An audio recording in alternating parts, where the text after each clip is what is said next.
Queridos irmãos, queridas irmãs, sejam todos Bien-aimés muito frères et bem-vindos sœurs, a mais soyez uma tous les transmissão bienvenus do Instituto pour une transmission de Vida plus de para l'Institut Vie Todos. pour tous. Estamos dentro ainda do tema geral. Quem Nous tem sommes ouvidos, toujours dans le thème ouça. général que celui qui a des oreilles entende. Observa Philadelphie, para que ninguém tome garde ce que tu as afin que personne ne prenne ta couronne. Mensagem número 3.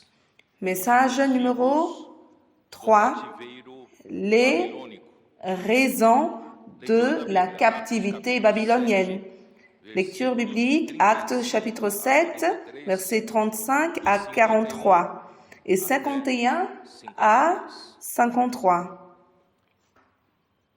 Louvamos ao Senhor que Nous louons le Seigneur no final da semana, no fim da parce semana que passada, la acabamos fin de la semaine passée, uma conferência maravilhosa com os nous adolescentes. avons eu une conférence merveilleuse avec les jeunes et aussi les adolescents, la conférence des troupes et capitaines. Como resultado, Et comme résultat, 324 jeunes, 17 anos plus de 17 ans, se sont consacrés para pour ser na être perfectionnés, para atender a pour necessidade répondre à la nécessité, aux nécessités des missions, c'est-à-dire d'être missionnaires et aussi disposés à être envoyés que o Senhor. à n'importe quel pays où le Seigneur va les envoyer. Ficamos todos Alors, muito nous sommes impactados com essa très impactés de cette décision Também sei que há vários et je sais aussi que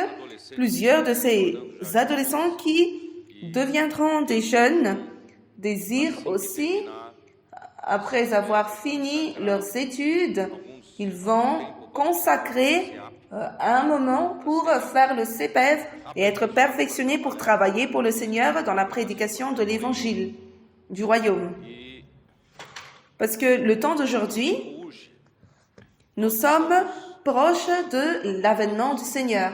Et le Seigneur est en train de former une équipe de vainqueurs dans son Église. Et c'est la raison pour laquelle nous étudions les 7 églises de l'Apocalypse, chapitre 2 et chapitre 3. Et ces 7 églises, aquelas 7 igrejas que le Seigneur, mandou par Jean, a écrit escrevesse des lettres et il a envoyé aux 7 églises. aquelas 7 igrejas. Ces 7 églises se trouvent dans les 7 villes d'Asie mineure à l'époque, Naquele qui tempo se situent que se situam aujourd'hui, ces églises 7 igrejas hoje se trouvent en ou Turquie. na Turquia. Et aussi, Também dans la lettre d'Apocalypse, il y a aussi un sens prophétique. o sentido profético. Les 7 églises d'Asie, As 7 igrejas avec les 7 lettres écrites pour as 7 elles, cartas escritas para elas compõem contient toute la prophétie de l'Église depuis la première siècle jusqu'à ce que le Seigneur revienne. Et nous avons déjà abordé 5 églises, nós já abordamos depuis Éphèse 5 igrejas jusqu'à Thyatire. desde Éfeso Et nous aussi, até Tiatira. nous avons déjà abordé Philadelphie, l'église à Philadelphie. Si je ne me trompe pas, Filadélfia. il y avait déjà 10 messages. Et nous, maintenant, 10 mensagens. nous sommes en train d'aborder, ou nouvellement, ou finalisant l'église de Philadelphie dans le temps actuel. Em Filadélfia, Et aussi, nous allons aborder l'église à Laodicée avant d'entrer dans le thème dans la a igreja em Laodiceia, conférence prochaine internationale. da próxima Et c'est là que nous allons aborder le livre de Genèse. abordar o livro de Gênesis. Alors aujourd'hui, dans le message 3, Então hoje é a ce mensagem qui nous 3 motive dessa série. à aborder de nouveau, O que nos motivou c'était la seconde lettre de Pierre qui nous apportait une grande lumière. Pedro Une lumière e nos trouxe uma grande luz de ce qui s'est passé réellement à l'époque avec l'église, la première église qui a été suscitée à Jérusalem. a primeira igreja levantada, a igreja Et après décrite dans Actes comme notre modèle, comme une église vigoureuse, remplie de la présence de l'Esprit, parce que tout ce qui était là-bas était unanime et persévérait dans la communion des apôtres et dans la communion. Et ainsi, l'Église avait une bonne santé, des signes, des prodiges et des miracles qui se passaient par les mains des apôtres. Et il y avait un grand nombre de personnes qui étaient sauvées et aussi le nombre augmentait ainsi que la parole.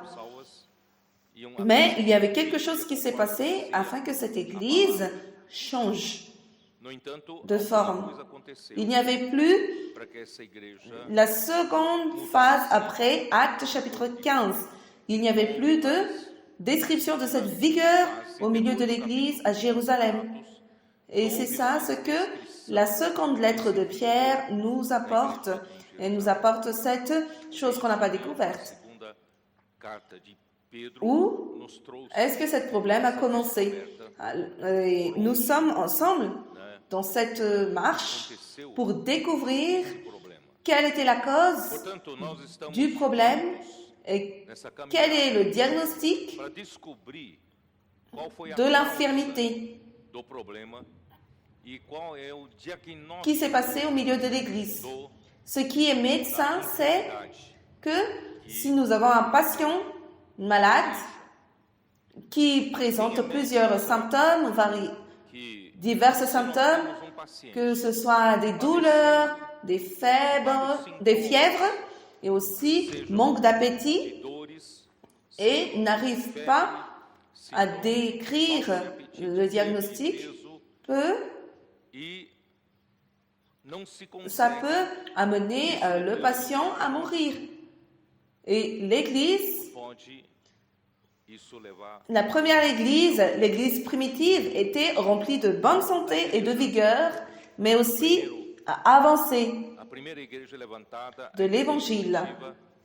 Avancée, mais aussi était remplie de signes, miracles.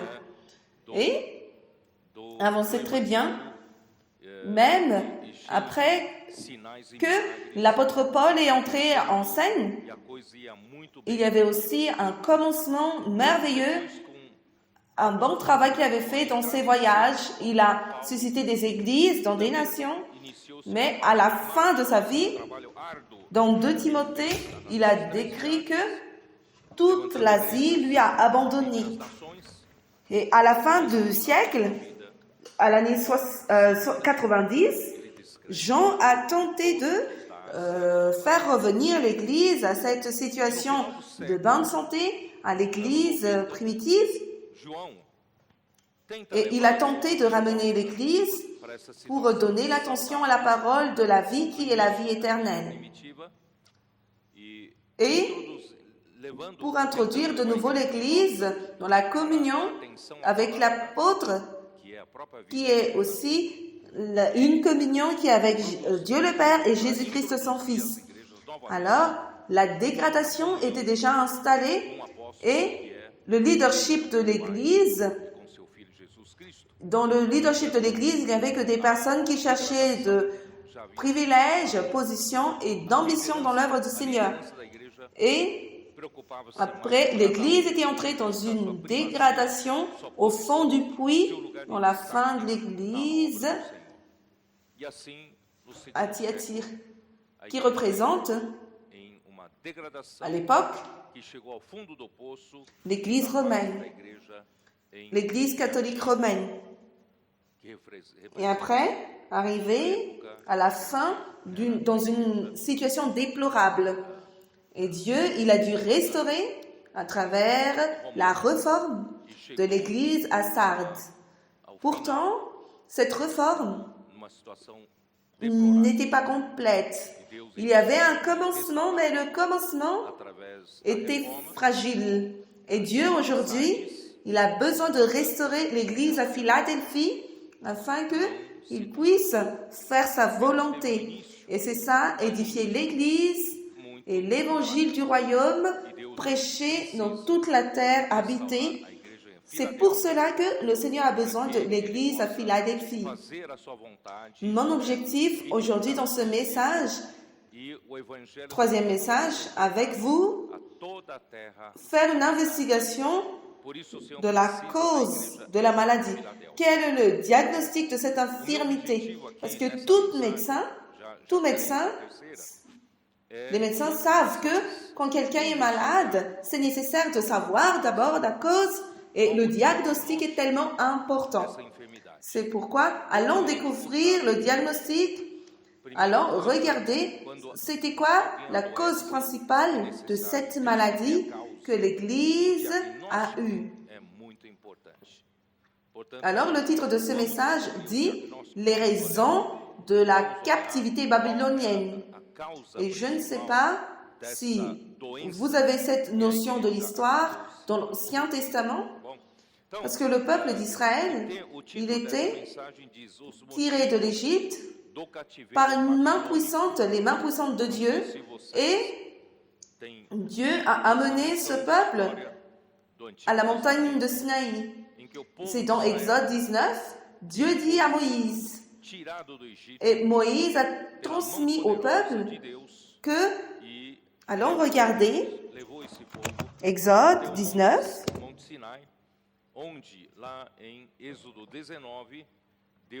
Exode 19, verset 4. Vous avez vu ce que j'ai fait à l'Égypte et comment je vous ai porté sur des ailes d'aigle et amené vers moi. Maintenant, si vous écoutez ma voix et si vous gardez mon alliance, vous m'appartiendrez entre tous les peuples, car toute la terre est à moi.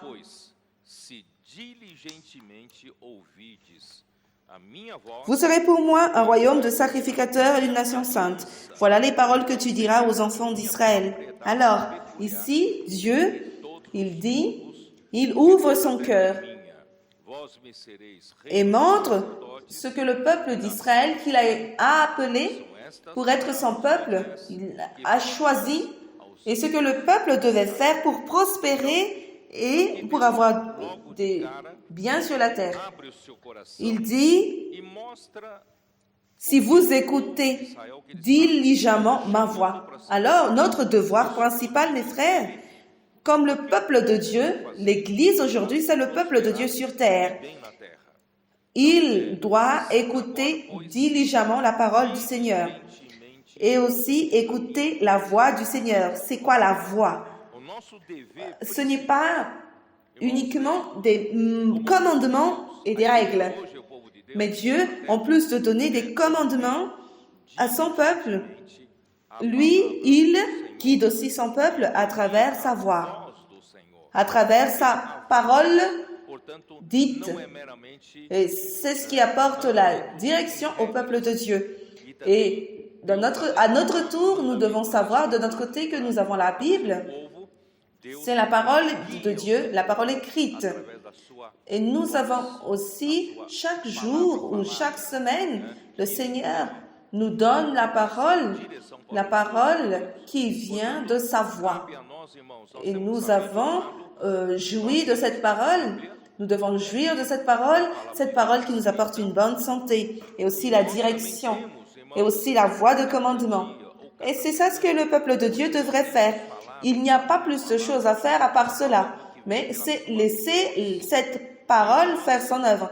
Alors, si vous écoutez diligemment ma voix et si vous gardez mon alliance, ce n'est pas uniquement écouter d'une oreille et après sortir d'une autre oreille, mais il faut garder ou aussi pratiquer la parole du Seigneur. Et comment mettre cela en pratique? Gloire au Seigneur, maintenant, nous avons l'immersion dans la parole. Dieu nous a déjà montré que l'homme n'est pas capable de garder sa parole sans inculquer la parole dans le cœur. C'est pourquoi il a donné au peuple une autre manière, la manière certaine de garder la parole qui est dans Deutéronome chapitre 6. Dieu dit, ces paroles que je t'ordonne aujourd'hui seront dans ton cœur. C'est-à-dire, la parole n'est pas uniquement faite pour être écoutée et après passer d'une oreille à l'autre. Mais la parole devrait être gardée dans notre cœur. Et la manière de faire cela, c'est d'inculquer, tu l'inculqueras dans tes enfants, les enfants de tes enfants, cette parole que je vous dis. Quand tu te lèveras, quand tu dormiras, quand tu marcheras, quand tu t'assoiras dans ta maison, en tout moment, mes frères et sœurs, nous devons inculquer la parole dans le cœur. C'est ça, la véritable manière certaine de garder l'alliance du Seigneur. Et ainsi, le peuple aura une bonne santé. Et malheureusement, nous savons que le peuple d'Israël, dans le désert, n'a pas obéi à la voix du Seigneur, n'a pas obéi à la voix de Moïse, n'a pas cru à la parole de Dieu. Et au moment où Dieu voulait leur faire entrer dans la terre de Canaan, comme ce qui a été promis, ils ont douté.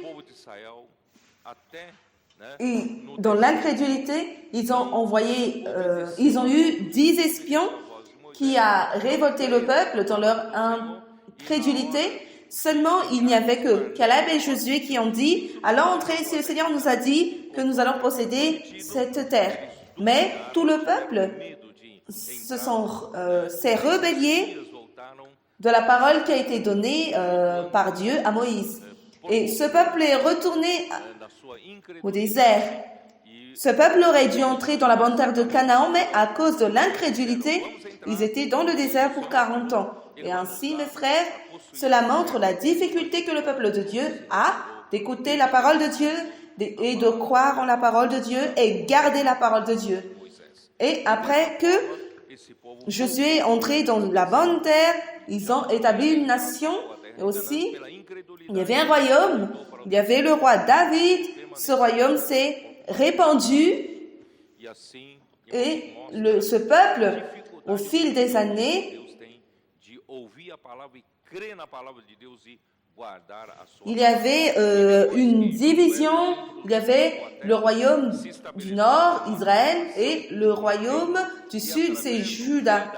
Et le royaume du nord, il n'y avait que de l'abomination aux yeux de Dieu. Et le Seigneur a permis que les Syriens les vinrent et après les a emmenés à la captivité au milieu de la Syrie.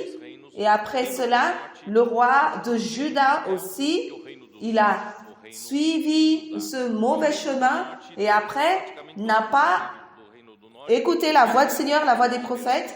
Et après, le royaume de Juda aussi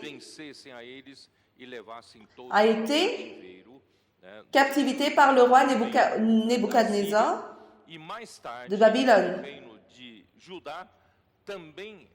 Et après, il y avait, après, le royaume de Juda aussi a été conquis par le roi Nebuchadnezzar, roi de Babylone. Et après, le peuple a été amené en captivité à Babylone. Pourtant, mes frères, cette captivité babylonienne a eu sa raison. Et nous devons connaître c'est quoi la diagnostic. Pourquoi le peuple a perdu le royaume? Et jusqu'à maintenant, mes frères, l'Église a perdu sa base, son existence. Et c'est ça la captivité babylonienne. Alors, allons découvrir c'était quoi la raison. Allons faire l'investigation. Allons dans Lévitique, chapitre 26. Lévitique 26. Dieu a alerté son peuple concernant le choix que le peuple fera. Si le peuple choisit la bénédiction par l'obéissance à la parole de Dieu, il aura bénédiction. Lévitique chapitre 26, verset 3. Si vous suivez mes lois, si vous gardez mes commandements et les mettez en pratique, Versículo 3. Donc, vous écoutez Andardes nos meus et vous gardez. guardardes os meus mandamentos e os cumprirdes. C'est-à-dire suivre ses lois et garder ses commandements et mettre en pratique. Je vous enverrai des pluies en leur saison, la terre donnera ses produits et les arbres des champs donneront leurs fruits. C'est-à-dire tout prospère. Dieu fera tout prospérer. Et la prospérité de l'Église, c'est-à-dire du peuple de Dieu, ne dépend pas de l'effort humain. Ce que l'Église a besoin de faire, c'est écouter la voix du Seigneur, garder la parole du Seigneur, et pratiquer la parole du Seigneur, et cela apporte la bénédiction. O que a igreja precisa fazer, irmãos, é ouvir a voz do La Senhor. terre donnera ses fruits et les arbres des champs donneront leurs fruits. À peine aurez-vous battu le blé que vous toucherez à l'avantage, et l'avantage E a vindima atteindra les semailles. Je ne vais pas lire tout ça, mais vous allez lire à la maison. Donc, avec la situation de l'Église, du peuple de Dieu, si c'était une situation normale, c'est ça notre situation normale. La vie quotidienne, tout se passerait bien, parce que la main de Dieu est avec nous. C'est-à-dire, les choses commencent à fluir. estiver normal, Si l'homme veut faire quelque chose par lui-même, les choses ne vont pas fluir. acontece Mais si l'Église choisit la bénédiction du Seigneur, c'est de choisir et aimer la parole. Aimer la parole et pratiquer la parole du Seigneur. as coisas não fluem. Par exemple, verset 7, vous poursuivrez vos ennemis et ils tomberont devant vous par l'épée. C'est-à-dire, les ennemis de Dieu sont là, nous attaquent. Cumprir a palavra Attaque l'Église, attaque la parole du Seigneur et l'édification. Mais nous ne craignons pas parce que c'est Dieu qui va abattre les ennemis. uma espada diante de vós, quer dizer, inimigos de Deus estão aí, né, nos atacando. Après, il dit, je me tournerai vers vous, je vous rendrai fécond et je vous multiplierai et je maintiendrai mon alliance avec vous. Para vós outros olharei Amen. e vos farei Pour toi, mes frères, quand nous parlons de firmarei a minha doubler le nombre des frères au milieu de l'Église depuis l'année passée jusqu'à maintenant, nous ne sommes pas en train de dire quelque chose en vain. e nos Mais nous parlons selon falamos em ce qui est basé dans la promesse du Seigneur. do ano passado para esse Si ano, nous marchons dans la parole sur le chemin du Seigneur, vazia, não. Nós estamos falando com il va nous multiplier, il nous rendra féconds.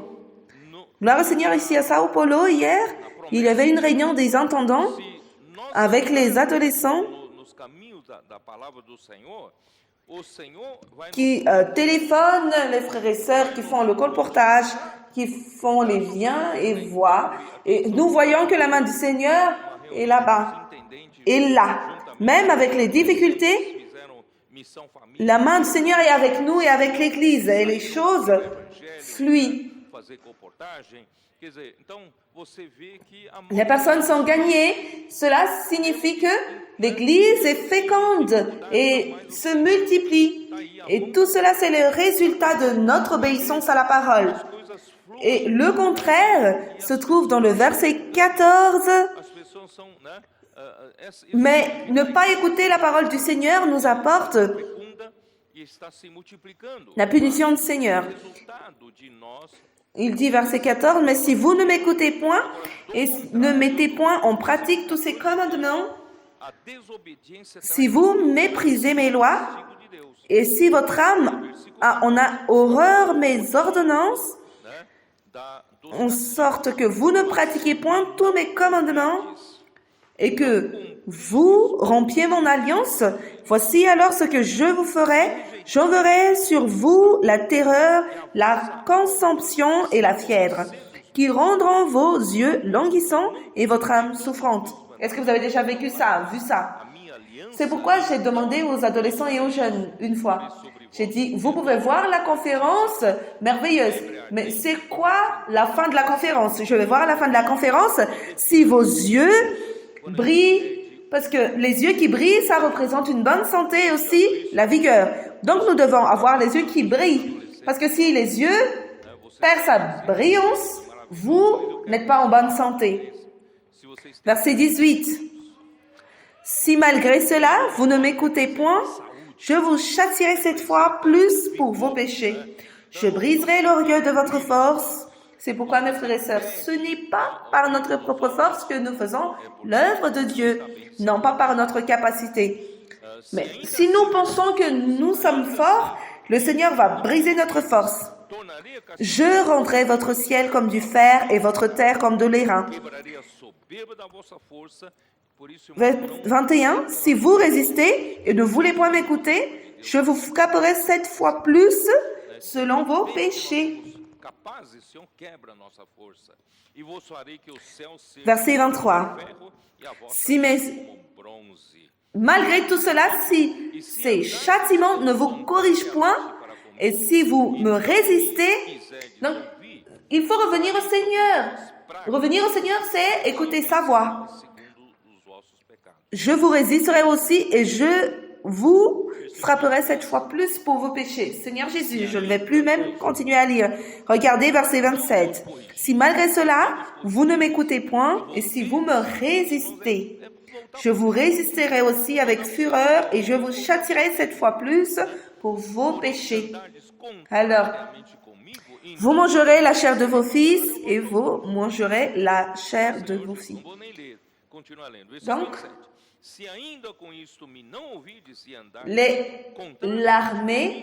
l'armée babylonienne a conquis Jérusalem, puis ils ont fini par manger leurs fils et leurs filles.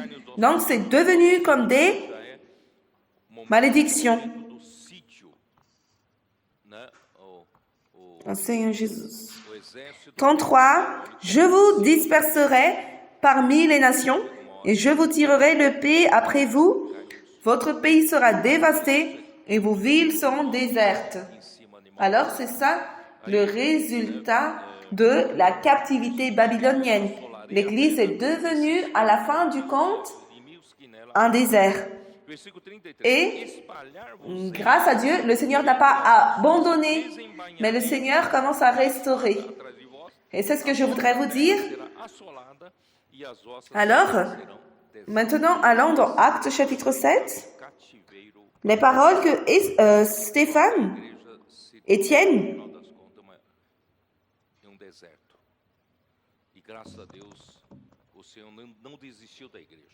ceux qui ont suivi le message, dans Actes chapitre 7, 37,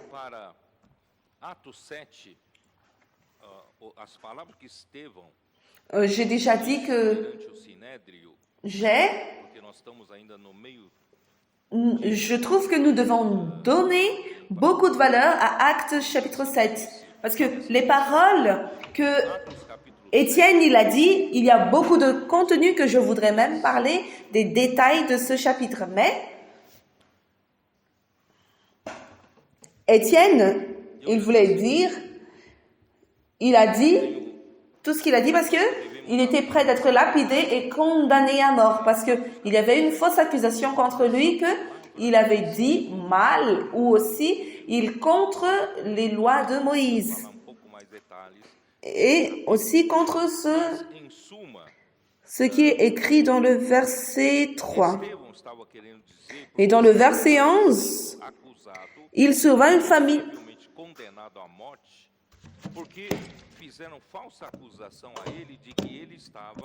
On dit qu'ils ont entendu de cet homme des blasphèmes contre Moïse. Donc,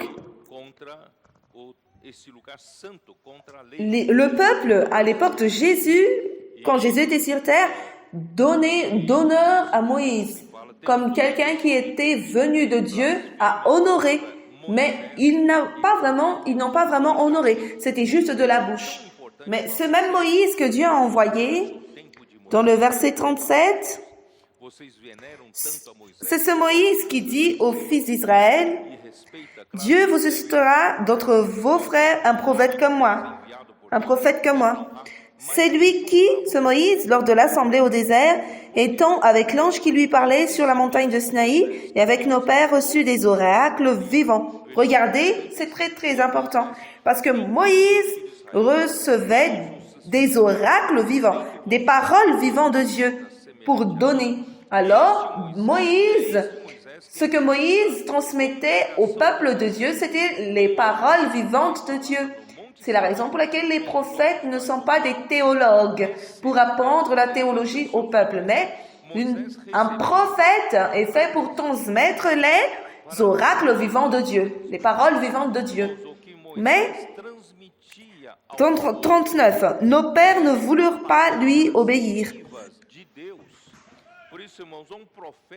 Donc, les Juifs étaient en train de honorer Moïse dans le chapitre 7. Mais à l'époque, quand Moïse était là, ils n'ont pas obéi Moïse. Leurs pères n'ont pas obéi. Ici, on dit, ils le repoussèrent et ils tournèrent leur cœur vers l'Égypte. D'accord? Et maintenant, mes frères, je ne vais plus lire parce que il relate le veau d'or. Et regardez, verset 42. Alors Dieu se détourna et les livra au culte de l'armée du ciel, selon qu'il est écrit dans le livre des prophètes. M'avez-vous offert des victimes et des sacrifices pendant 40 ans au désert, maison d'Israël? Vous avez porté la tente de Moloch et l'étoile du dieu Réphon, ces images que vous avez faites pour les adorer. Donc vous n'avez pas voulu m'obéir, vous n'avez pas voulu écouter ma voix et vous avez fait des dieux pour adorer. Et regardez la raison de la captivité babylonienne. Aussi vous transporterai-je au-delà de Babylone. Donc, Étienne a déjà laissé ça bien clair. Donc, c'est quoi le problème? C'est quoi le diagnostic certain? Regardez dans le verset 51. Homme courette, incirconcis de cœur et d'oreille, vous vous opposez toujours au Saint-Esprit. Ce que vos pères ont été, vous l'êtes aussi. Donc, vous avez honoré de la bouche, que vous avez honoré Moïse, vous luttez contre ceux qui parlent contre Moïse, vous jugez, vous tuez, mais vous, c'est vous qui se sont opposés, vous vous êtes opposés au Saint-Esprit. Ce que vos pères ont été, vous l'êtes aussi. Donc, il accuse, mais il donne aussi des preuves. Lequel des prophètes vos pères n'ont-ils pas persécuté? Qui sont les prophètes? Qui sont les prophètes que Dieu a envoyés au peuple? Ce sont des personnes envoyées pour parler pour Dieu. Et Dieu était désespéré de voir ce peuple, qu'il a envoyé des prophètes après prophètes pour leur donner la parole afin que ce peuple revienne à lui. Mais eux, ils ont persécuté les prophètes, mais ils ont aussi tué ce qui annonçait d'avance la venue du juste. Qui est ce juste? C'est l'avènement du Seigneur Jésus-Christ. Donc, ils ont tué les prophètes qui annonçaient d'avance la venue de Christ Jésus, que vous avez livré maintenant et dont vous avez été les meurtriers. Donc, vous avez trahi Jésus, qui était le prophète que Dieu a promis à Moïse qu'il enverrait pour le peuple. Et ce prophète, vous l'avez trahi et vous l'avez tué. Alors, mes frères, c'est quoi le diagnostic? Est-ce que vous avez déjà essayé de regarder le diagnostic? Rejeter la parole de Dieu et persécuter et tuer ceux qui viennent parler au nom de Dieu. Ce que Dieu a réellement envoyé, ils ont persécuté, ils ont tué. Et c'est ça la vérité, le véritable diagnostic. Alors, mes frères, quand il y a des problèmes dans l'Église, c'est toujours un problème par rapport à la parole de Dieu. Alors, allons-y.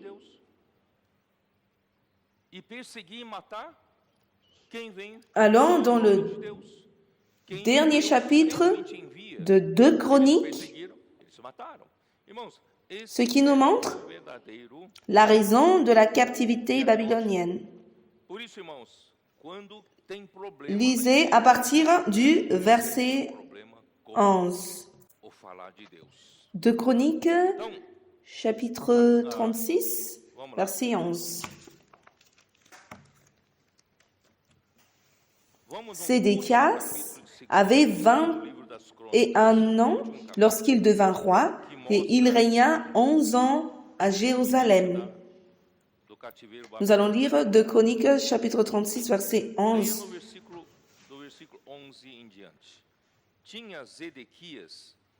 Seigneur Jésus.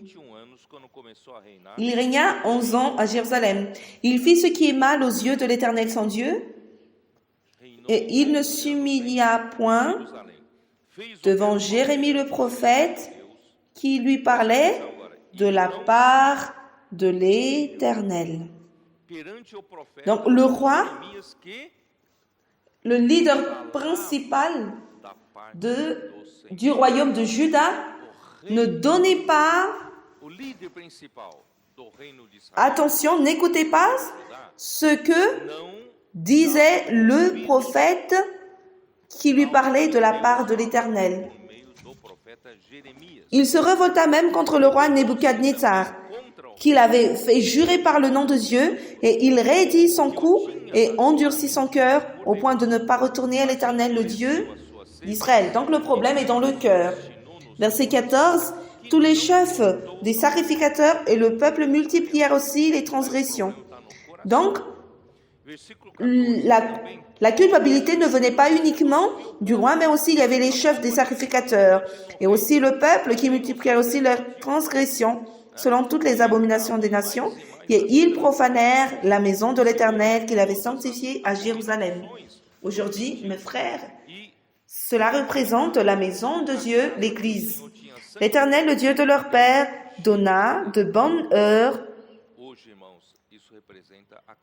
à ses envoyés la mission de les avertir. Est-ce que vous prêtez attention ici? Le Seigneur, le Dieu de leur père, donna de bonnes heures, c'est-à-dire très tôt le matin, des envoyés. Tôt le matin, il leur parle à travers ses envoyés. Qui sont ces envoyés? Les prophètes. Car il voulait épargner son peuple et sa propre demeure. Donc, Dieu aimait toujours ce peuple, son lieu d'habitation qui était à Jérusalem. Mais regardez le verset 16, mais ils se moquèrent des envoyés de Dieu, ils méprisèrent ses paroles et ils se raillèrent de ses prophètes jusqu'à ce que la colère de l'Éternel contre son peuple devint sans remède.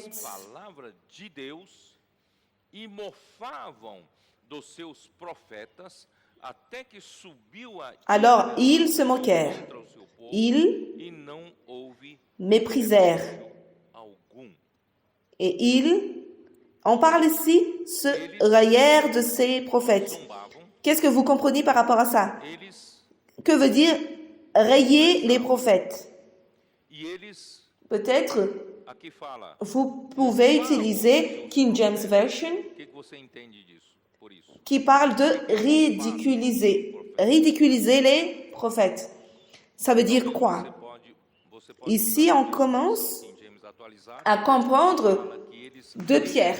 Parce que 2 Pierre, dans chapitre 3, parle des faux docteurs. On parle aussi des moqueurs. Et nous n'avons pas compris c'est quoi ça. Qui sont les moqueurs? Où est-ce que Pierre a retiré ça? D'où sortent ceux qui se moquent de la parole de Dieu? Mes frères, ils viennent de la seconde phase de l'Église à Jérusalem, là où tous les Juifs qui ont cru au Seigneur Jésus étaient des zélés pour la loi. Et Pierre, qui parlait pour Dieu, l'enseignement des apôtres, il était ridiculisé. Tout ce qu'il disait, Pierre, la présente vérité, la parole prophétique, qui lui-même il dit dans chapitre 1, Pierre était ridiculisé. Donc, premièrement, on s'est moqué de Pierre quand il a dit que lui-même, il a été emmené par le Seigneur Jésus sur la montagne de la transfiguration avec Jacques et avec Jean, là où ils ont vu la gloire du Seigneur Jésus, sa resplendeur, et là où le Père a confirmé, voici mon Fils bien-aimé, en qui j'ai mis toute mon affection. C'est seulement que ces moqueurs qui ont douté ce que Pierre disait de la part de Dieu, on s'est moqué de lui, qu'il était en train de inventer des fables pernicieuses avec Jacques et aussi avec Jean. Et après, ils se sont aussi moqués par rapport à la promesse de la venue du Seigneur Jésus. Ils ont dit, vous Pierre, toi Pierre, qui parle par rapport à l'avènement du Seigneur, mais il n'y a aucun signe par rapport à son avènement.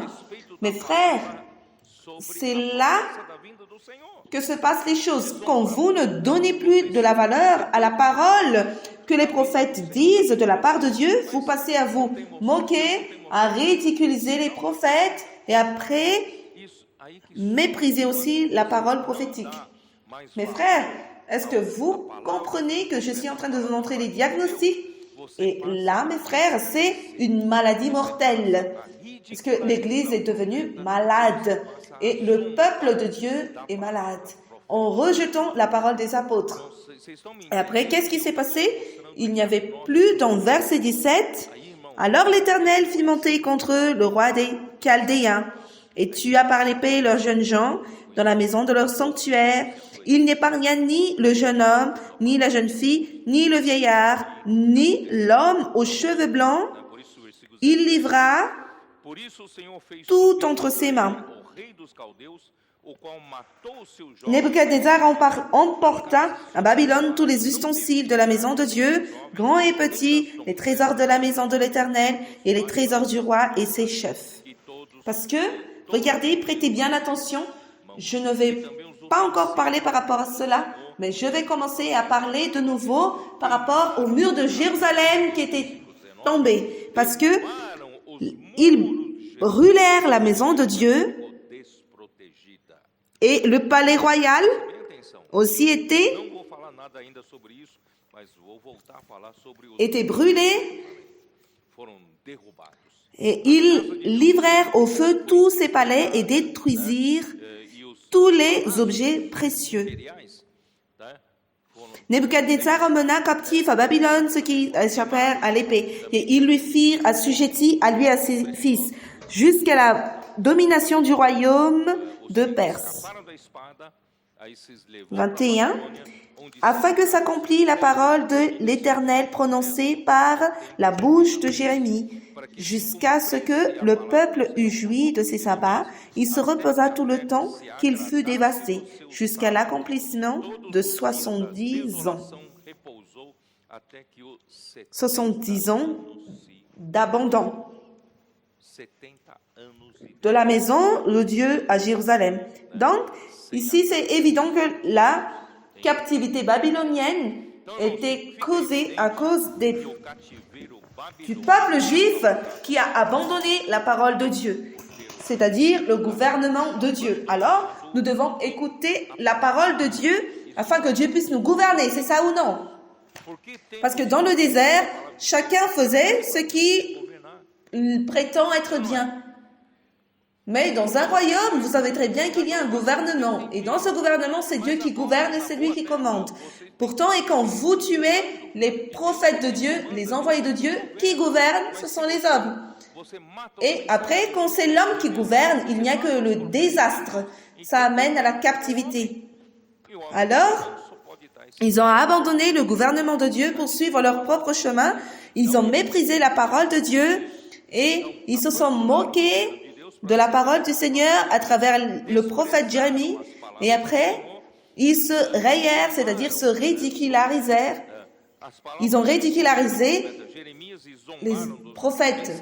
Donc, dans l'histoire du peuple Israël, Dieu a permis que un roi païen qui n'a rien à voir avec Juda, le Seigneur a bougé son cœur et lui, il a sorti un décret surprenant. C'est écrit dans Ezra.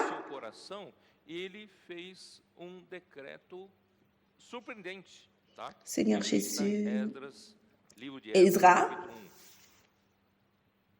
Esdras. O Esdras já é logo em seguida, né, de segundo Crônicas. Livre d'Esdras, Capítulo 1 diz assim: chapitre no 1. primeiro ano de Ciro, rei da Pérsia, para que se cumprisse a palavra do Senhor por boca de Jeremias, despertou o Senhor o espírito. Le verset 1 dit, la première année de Cyrus, roi de Perse, afin que s'accomplisse la parole de l'Éternel, prononcée par la bouche de Jérémie, l'Éternel réveilla l'esprit de Cyrus, roi de Perse, qui fit faire de vive voix et par écrit cette publication dans tout son royaume.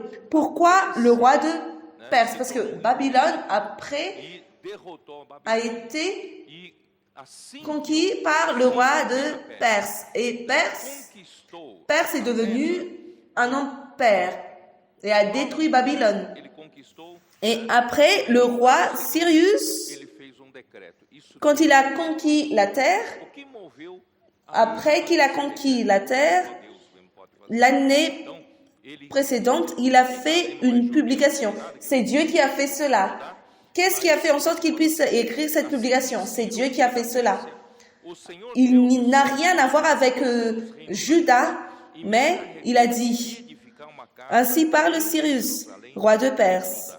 L'Éternel, le Dieu des cieux, m'a donné tous les royaumes de la terre, et il m'a commandé de lui bâtir une maison à Jérusalem en Juda. de Judá. Qui d'entre vous est de son peuple? O Senhor, Deus d'Israel, ele é o Que son Dieu soit avec lui, et qu'il monte à Jérusalem en Juda, et bâtisse la maison de l'Éternel, le Dieu d'Israël. C'est le Dieu qui est à Jérusalem. Qu'est-ce que cela veut dire? evidentes da Allons e a partir paralléliser cela avec l'histoire de l'Église. e por Parce fim que on a vu o templo foi destruído dans l'Église, em símbolo, né? E também à la fin du 1er siècle, dans l'Église, il y avait de la dégradation et à partir mas ele não du siècle 2 a chuté ele também et après le temple a été détruit et c'est clair, tout cela en symbole. volta para a reconstrução Et Dieu n'a plus eu son lieu d'habitation ici sur terre. Et Dieu, acompanhar depois. il n'a pas abandonné l'Église. Quem dentre vós Et lui aussi, que il a envoyé la restauration, em alguns lugares le retour à Jérusalem, le retour à la reconstruction du peuple. né, bens e gado afora as dádivas Et cela se passe aussi au milieu de l'Église et après nous allons suivre cela. Mais qu'est-ce qui s'est passé? rei do nada, rei da Pérsia. Dans tout le lieu où séjournèrent les restes du peuple de l'Éternel, les gens du lieu leur donneront de l'argent, de l'or, des effets et du bétail, avec des offrandes volontaires pour la maison de Dieu qui est à Jérusalem. Regardez, un roi, nulle part, un roi de Perse, des Perses, Jerusalém. après 70 ans, il a établi cette publication Isso já et le peuple juif 12 anos depois, o povo já qui aura dans son cœur, na Babilônia, não é isso? qui veut restaurer la nation d'Israël, Jérusalem, le temple. E todos estavam estabelecidos e Regardez, cela s'est passé après des années, quand le peuple était déjà établi à Babylone, tout le monde avait déjà de travail, por isso quem voltou, tout, dá uma olhada aqui, et tout le monde était déjà bien établi, voltou. mais ce qui était disposé, qui sera disposé pour retourner dans une terre de désolation, il faut avoir un appel du Seigneur. C'est pourquoi, allons jeter un regard 40 qui était revenu dans le chapitre 2, Então são 42 Esdras, chapitre 2, verset 64. dos descendentes ali que voltaram, tá? E mais L'assemblée tout entière était de 42 360 personnes. 7.377 Alors, ces 42 360 personnes, des enfants juifs, cantoras.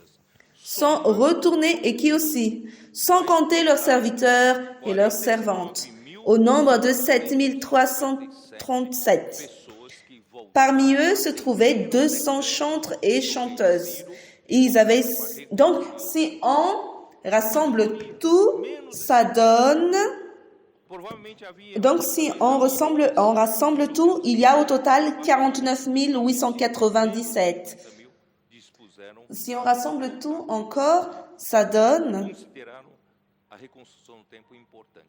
49 897 qui étaient revenus à Jérusalem parce qu'ils ont entendu la publication du roi Cyrus. Donc, ce n'était même pas 50 000. Donc, avec tous les peuples juifs qui étaient dispersés à Babylone, il n'y avait que ces personnes qui étaient retournées pour reconstruire. Et l'histoire se répète encore. Et avec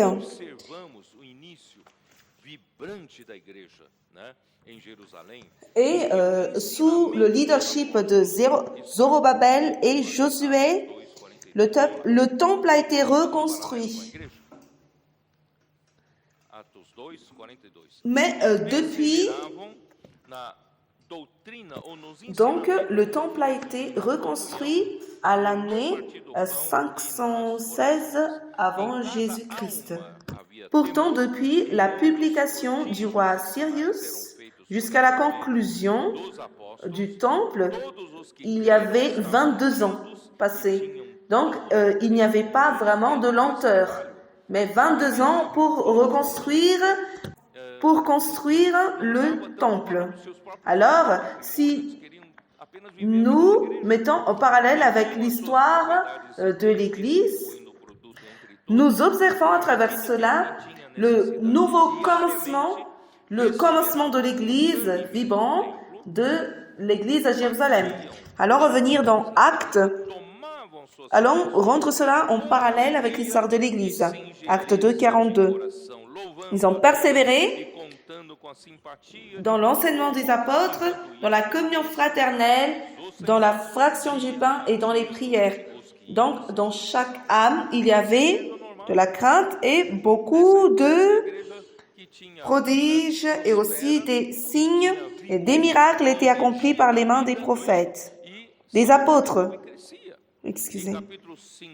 Et tout cela, c'était des miracles. Parce que personne ne donnait plus de la valeur à ses propres propriétés, mais ils ont vendu leurs propriétés et leurs biens et ils partageaient le produit entre tous, selon les besoins de chacun. Et ils étaient chaque jour tous ensemble, assidus au temple. Ils rompaient le pain dans les maisons et prenaient leur nourriture avec joie et simplicité de cœur, louant Dieu et trouvant grâce auprès de tout le peuple. Et le Seigneur ajoutait chaque jour à l'Église ceux qui étaient sauvés. Alors, c'est ça l'Église normale. L'Église qui prospérait, qui avait la prospérité, vigueur, l'énergie de la vie, qui se multipliait et croissait. Et dans Actes chapitre 5, verset 12, beaucoup de miracles et de prodiges se faisaient au milieu du peuple par les mains des apôtres. Ils se tenaient tous ensemble au portique de Salomon. Verset 14, le nombre de ceux qui croyaient au Seigneur, hommes et femmes, s'augmentait de plus en plus. Et dans le chapitre 6, verset 7, la parole de Dieu se répandait de plus en plus. À Jérusalem, le nombre des disciples augmentait beaucoup et une grande foule de sacrificateurs obéissait à la foi. Ils ont constaté que la parole se répandait de plus en plus et le nombre des disciples aussi augmentait beaucoup. Alors ce n'est pas une organisation humaine, mais c'est la parole.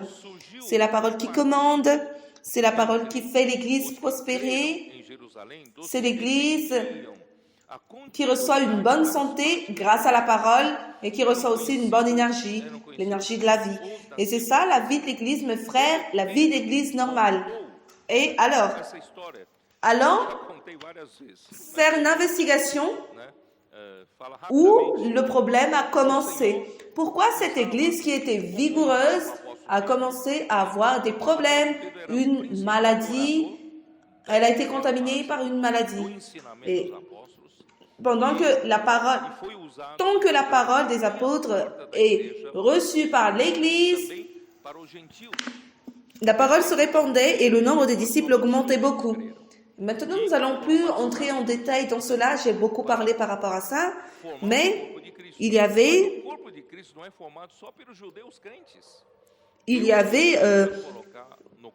à Jérusalem qui étaient des Juifs connus comme ceux de la circoncision.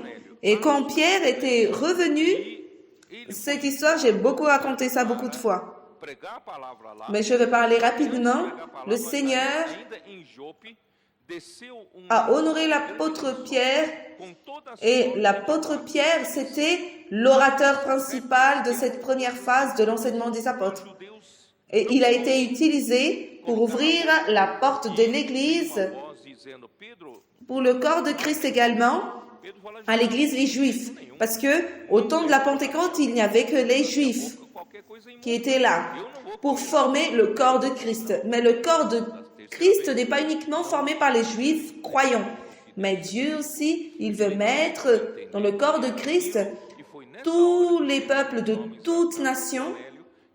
Donc, Pierre a été utilisé dans la maison de Corneille dans Actes chapitre 10 et il a été envoyé pour prêcher la parole là-bas. Mais avant de prêcher la parole là-bas, il y avait une nappe qui avait toutes les reptiles que les Juifs ne pouvaient pas manger, mettre dans la bouche. Et il y avait une voix qui disait « Pierre, prends et mange ».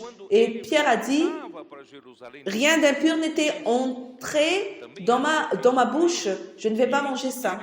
Et à la troisième fois, il a été dit « Ne considère pas impur ce que Dieu a déjà purifié ». Alors, et à ce moment-là même que des personnes de la maison de Corneille étaient venues pour lui, inviter à prêcher chez Corneille. Et dans la prédication, l'Esprit Saint était descendu aussi sur ces personnes. Et de cette forme, frères, cela représente les Juifs croyants, les païens croyants qui ont été introduits dans le corps de Christ, dans lequel nous faisons aussi partie. Parce que les Juifs, à partir du moment de la maison de Corneille, les Juifs ont été aussi introduits dans le corps de Christ. Mais dans ces expériences, nous voyons aussi que c'était difficile pour lui parce qu'il a été interpellé dans Actes chapitre 11, même depuis le commencement déjà, verset 1, Acte 11, verset 1, les apôtres et les frères qui étaient dans la Judée apprirent que les païens avaient aussi reçu la parole de Dieu. Et lorsque Pierre fut monté à Jérusalem, les fidèles circoncis lui adressèrent des reproches en disant « Tu es entré chez des incirconcis et tu as mangé avec eux. »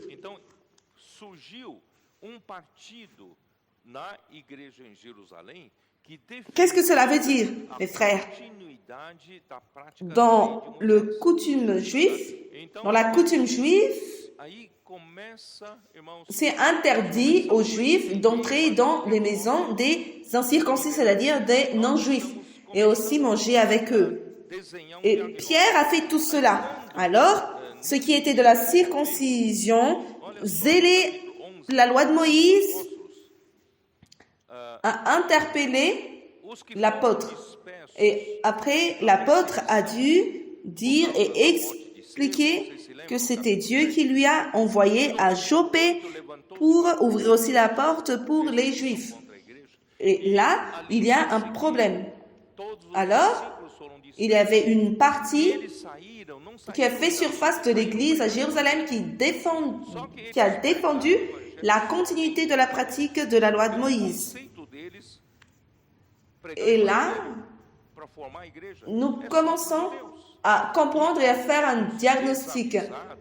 Donc, nous commençons nous commençons à faire un diagnostic. foram dispersos por causa Parce qu'à ce même moment, que sobreveio, regardez dans le se espalharam até Fenícia, Actes chapitre 11, Chipre e Antioquia, não ceux qui étaient anunciando dispersés a dans la palavra persécution somente aos judeus à cause de la mort d'Étienne. Vous vous souvenez de Actes chapitre 7 e de Cirene, et Actes chapitre 8, il y avait une grande persécution contre l'Église. Et c'est à partir de là que les disciples se sont dispersés. Et ils n'étaient pas partis inactifs, ils ont prêché l'Évangile. eles Et pregaram. ils ont prêché l'Évangile uniquement aux Juifs. Parce que dans leur concept, E, irmãos, olha il o faut versículo prêcher l'Évangile uniquement aux Juifs et former l'Église do Senhor par les estava com Juifs. eles, e muitos crendo Et chapitre 11, verset 19 de Actes, il dit: a igreja ceux qui avaient été dispersés par la persécution survenue à l'occasion d'Étienne allèrent jusqu'en Phénicie, dans l'île de Chypre et à Antioche, annonçant la parole seulement aux Juifs. enviaram Barnabé até Il y eut cependant parmi eux quelques hommes de Chypre, de Cyrène, qui étaient venus à Antioche, a igreja. s'adressèrent aussi aux Grecs et leur annoncèrent la bonne nouvelle du Seigneur Jésus. Barnabé foi lá, Donc, c'est-à-dire, chegado vendo a graça. quelques-uns n'étaient pas avertis que l'évangile est uniquement pour les Juifs. Donc, ils ont prêché aux Grecs et les Grecs étaient aussi sauvés.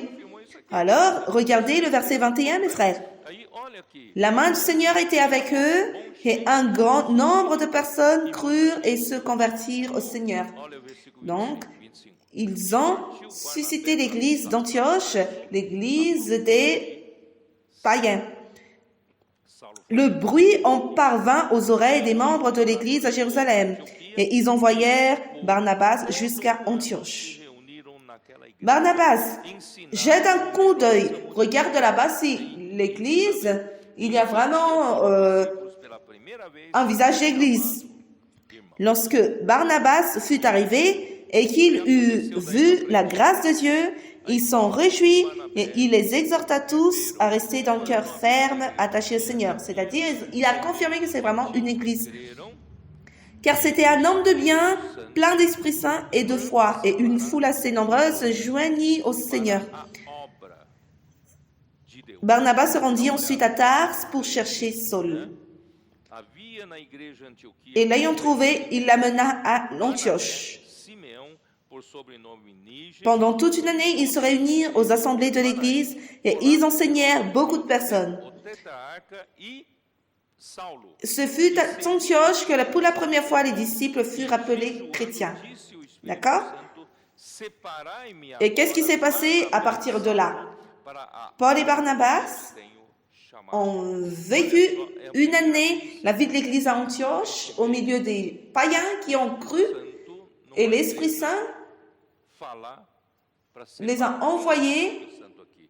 les a séparés pour l'œuvre de Dieu. Jetez un coup d'œil Mas aqui está dans escrito Actes chapitre 13. Espírito Santo separa. Il y avait dans l'église d'Antioche des prophètes et des docteurs. Barnabas, Siméon, appelé Niger, Lucius de Cyrène, Manahen, qui avait été élevé avec Hérode, le tétrarque, et Saul. Pendant qu'ils servaient le Seigneur dans leur ministère Vocês sabem, eles et qu'ils jeûnaient, le Saint-Esprit dit, mettez à moi à part Barnabas et Saul pour l'œuvre à laquelle je les ai appelés. Regardez, pour la première fois que estavam confirmando nous lisons que l'Esprit Saint dans l'Église presbíteros e quando chegaram parle. de volta de C'est origem, qui l'Esprit Saint ici? eles Est-ce que l'Esprit Saint parle? O Senhor abençoou muito. As igrejas foram levantadas com alegria. Parce qu'ici, le Saint-Esprit dit pela palavra e no qui meio a da envoyé de Antioquia da Pisídia, Saul et Barnabas era confirmado que o ministério da palavra pour l'œuvre. foi enviado Et qu'est-ce qui s'est passé? a Saulo, Ils ont obéi, et ils étaient envoyés par l'Église à Antioche. apóstolo Et vous savez très bien, por Deus para falar. ils sont allés à Chypre, après Antioche, Eles perceberam que Antioquia ils étaient à Icône, Der, Lystre, que et après ils sont revenus, confirmés aux disciples, ils ont établi des presbytères, alguns et quand indivíduos ils sont revenus à Antioche, ils ont constaté une situation Comme quoi le Seigneur a beaucoup béni, l'Église a été suscitée par l'Évangile, par la parole, et au milieu du chemin, c'était confirmé que le ministère de la parole a été confié à Paul, qui était Saul. Donc Saul est devenu le principal apôtre envoyé par Dieu pour parler au nom de Dieu, du Seigneur. Et quand ils étaient revenus à Antioche, ils ont constaté qu'à Antioche, regardez dans le chapitre 15. Actes chapitre 15, verset 1. Quelques hommes venus de la Judée enseignaient les frères en disant: si vous n'êtes circoncis selon le rite de Moïse, vous ne pouvez être sauvés. Mes frères, ça c'est une autre évangile. Vous êtes sauvés pourquoi? Par quoi? Par la foi en Christ. Vous avez été sauvés par les œuvres de la loi. Vous êtes sauvés parce que vous avez pratiqué la loi. Vous êtes sauvés simplement parce que vous avez cru en Jésus et vous avez été sauvés par la grâce. Et c'est par la grâce, ce n'est pas la loi. Seulement qu'ils ont mis encore plus ces Juifs à Jérusalem. Ils ont défendu que, en plus de croire en Jésus, il faut que la personne soit circoncise et aussi circoncise selon le rite de Moïse. Et Paul a dit dans Galates que vous êtes tellement dépourvus de sens, en sorte que vous avez reçu un autre évangile. Verset 2. Paul et Barnabas eurent avec eux un débat et une vive discussion. Et les frères décidèrent que Paul et Barnabas et quelques-uns des leurs monteraient à Jérusalem vers les apôtres et les anciens pour traiter cette question.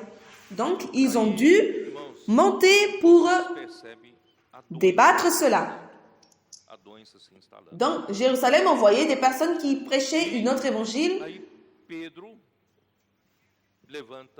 pour rendre pervers l'évangile de Christ. Et dans le verset 5, alors quelques-uns du parti des pharisiens qui avaient cru se levèrent en disant qu'il fallait circoncire les païens et exiger l'observation de la loi de Moïse. Ils ont mis cela comme une imposition, comme c'est le chemin principal pour recevoir le salut. Donc là, vous pouvez voir la maladie de l'Église qui augmentait. Et là, Pierre, il montre sa position et il était clair dans la vérité. Regardez, dans 7. Une grande discussion s'étant engagée, Pierre se leva et leur dit: hommes, frères, vous savez que dès longtemps Dieu a fait un choix parmi vous, afin que par ma bouche les païens entendissent la parole de l'Évangile et qu'ils crussent. Il n'a fait aucune différence entre nous et eux, ayant purifié leur cœur par la foi. Et Dieu qui connaît les cœurs leur a rendu témoignage en leur donnant le Saint-Esprit comme à nous. Donc Dieu les a aussi accueillis dans la maison de Corneille. Et qui sommes-nous pour leur interdire d'avoir le salut? Maintenant donc, pourquoi tentez-vous Dieu en mettant sur le cou des disciples un joug que ni nos pères ni nous n'avons pu porter? Seigneur Jésus. Oh Seigneur Jésus. C'est le joug de la loi. Mais c'est par la grâce du Seigneur Jésus que nous croyons être sauvés. De la même manière que donc les païens étaient sauvés par la grâce et nous aussi nous avons été sauvés par la grâce. Non pas parce que nous avons pratiqué la loi, non pas parce que nous avons été circoncis. Ce n'est pas ça. Mais nous avons été sauvés par la grâce. Nous avons cru en Seigneur Jésus. Toute l'assemblée garda le silence. Et l'on écouta Barnabas et Paul. Parce que ceux qui étaient de la circoncision n'ont pas aimé ce que n'ont pas aimé ce que Pierre aimait, disait. Mais si vous regardez un peu, c'est vraiment difficile à Jérusalem que les Juifs abandonnent la pratique de la loi pour être totalement en Christ. C'est difficile parce que la nation d'Israël elle-même est fondée sur la loi de Moïse. Est-ce que vous avez constaté cela? C'est tellement difficile. Alors, le Seigneur savait déjà que cela se passera. Bon. Et là, Paul et Barnabas racontèrent tous les miracles et les prodiges que Dieu avait faits par eux au milieu des païens. Parce que si l'Esprit Saint est là, il y a les prodiges et les miracles. Donc, ils faisaient des miracles et des prodiges aussi au milieu des païens. Lorsqu'ils eurent cessé de parler, Jacques prit la parole et dit. Donc, ce Jacques est apparu à la fin. Donc, il dit, la première partie que je ne vais pas lire, mais la partie principale, c'est dans le verset 19. C'est pourquoi je suis d'avis qu'on ne crée pas des difficultés à ceux des païens qui se convertissent à Dieu.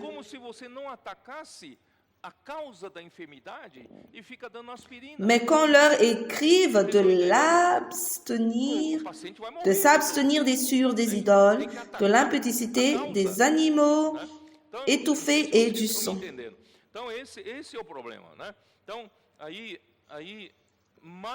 Donc Jésus n'a jamais imposé cette ordonnance. C'est vrai qu'il faut s'abstenir de l'impudicité. Mais ce n'était pas vraiment le point essentiel de la foi. Comme si vous n'attaquez pas la cause de l'infirmité et vous donnez de l'aspirine. Et le malade directement va mourir. Mais il faut attaquer la cause.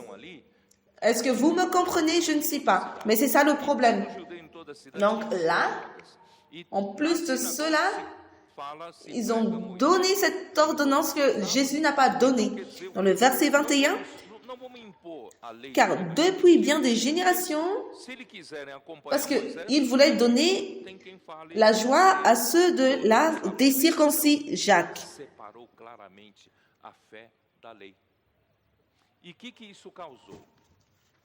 Car depuis bien de générations, Moïse a dans chaque ville des gens qui le prêchent, puisqu'on le lit tous les jours de sabbat dans les synagogues.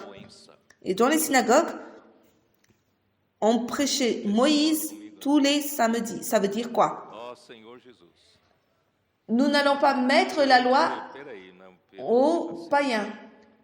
Mais pour ceux qui veulent suivre, on prêchera toujours Moïse. Donc, il n'a pas vraiment séparé la loi et la foi. Et qu'est-ce que ça a causé? Ça a causé la seconde phase de l'Église à Jérusalem. Et c'est ça la cause de la maladie. Est-ce que vous êtes d'accord ou non? Oh Seigneur Jésus. Vous allez dire, mais arrête un peu, frère Pedro. Vous êtes très radical. Mais allons jeter un coup d'œil dans Acte 21, quand Paul, au 3e voyage qu'il a fait, il a trouvé bon de passer à Jérusalem. Quand il est monté à Jérusalem pour rencontrer les leaders à Jérusalem, c'est écrit dans Acte 21, 17. Lorsque nous arrivâmes à Jérusalem, les frères nous reçurent avec joie. Le lendemain, Paul se rendit avec nous chez Jacques et tous les anciens s'y réunirent. Est-ce que vous ne constatez pas qu'il manque une chose ici? Où est Pierre? Où étaient Pierre et les autres apôtres? Ici, on parle uniquement de Jacques et les anciens qui se réunirent avec Jacques. Et là, vous constatez qu'après Actes chapitre 15, ça s'est passé à l'année 50. Et cette réunion troisième voyage, quand Paul est passé à Jérusalem, c'est à l'année 58. Vous voyez Amir, 8 ans après. 8 ans après. Pierre n'était plus là-bas. Parce que la situation, la parole de Pierre n'avait plus de valeur pour eux. Parce qu'ils ont choisi de suivre les conseils de Jacques qui voulait relier la foi et la loi. Et qu'est-ce que Pierre va faire à Jérusalem? Personne ne lui écoute plus, personne n'écoutait plus l'enseignement des apôtres, ni donnait pas de la valeur à la vérité présente, à la parole prophétique. Les autres disaient que ce qu'ils disaient était des fables pernicieuses. Et la promesse de la venue du Seigneur, ils se sont moqués. Et que faire à Jérusalem? Il n'y a plus rien à faire à Jérusalem. Et cette période ici, mes frères, c'est difficile de déterminer où est-ce que Pierre se trouvait. Ce que nous savons dans 1 Pierre, il a écrit cela à l'année 65. Il a écrit cela à Babylone. Et quelques-uns disent que Babylone à Rome. Babylone se réfère à Rome. Mais concernant cette histoire, très peu sait où se trouvait réellement Pierre. Mais ce que nous savons, c'est que Pierre a été leader d'un autre groupe de personnes qui n'étaient pas à Jérusalem. Et quel groupe de personnes il s'agissait? C'est dans 1 Pierre, chapitre 1, verset 1. Pierre, apôtre de Jésus-Christ, à ceux qui sont étrangers dispersés dans le Pont. Donc, ce n'était pas à Jérusalem, c'était en dehors. Dans le Pont, la Galatie, c'était où? La Galatie, la Cappadoce, l'Asie et la Bithynie. Donc, Pierre administrait pour ces lieux, mais pas pour l'église à Jérusalem. Est-ce que vous constatez cela? Parce qu'à l'église de Jérusalem, l'église de Jérusalem est composée de qui?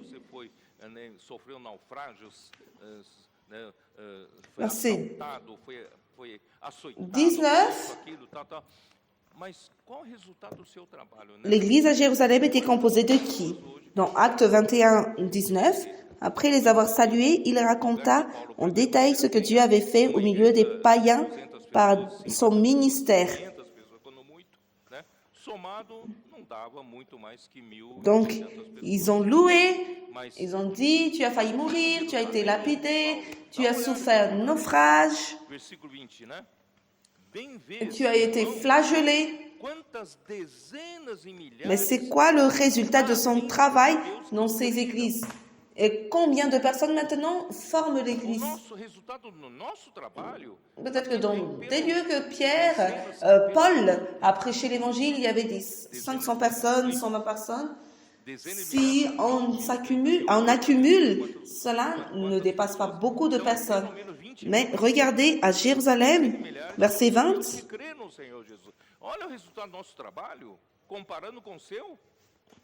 Tu vois, puis lui dire, tu vois frère, combien de milliers de Juifs ont cru et tous sont zélés pour la loi. Donc le résultat de notre travail ici, il y a 20 000, des milliards, beaucoup de personnes. Donc 20 000 au-dessus des, plus de 20 000. Plus de 20 000 de Juifs ont cru. Donc, regarde notre travail comparé au travail que tu avais fait. Donc, Paul était très petit. Et si on continue, tous sont zélés pour la loi. Et si on constate pourquoi Pierre n'était plus là-bas, qu'est-ce qu'il fera là-bas? Tous sont zélés pour la loi. Donc, cette mélange, c'est la raison pour laquelle nous n'avons plus vu la rigueur dans l'Église, les miracles, les apôtres. C'était devenu une institution religieuse. Seigneur Jésus. Vous pouvez voir comme si j'exagère, mais c'est marqué ici. Alors, regardez maintenant. Oh, ils ont appris que tu enseignes à tous les Juifs qui sont parmi les païens à renoncer à Moïse, leur disant de ne pas circoncire les enfants et de ne pas se conformer aux coutumes de la loi.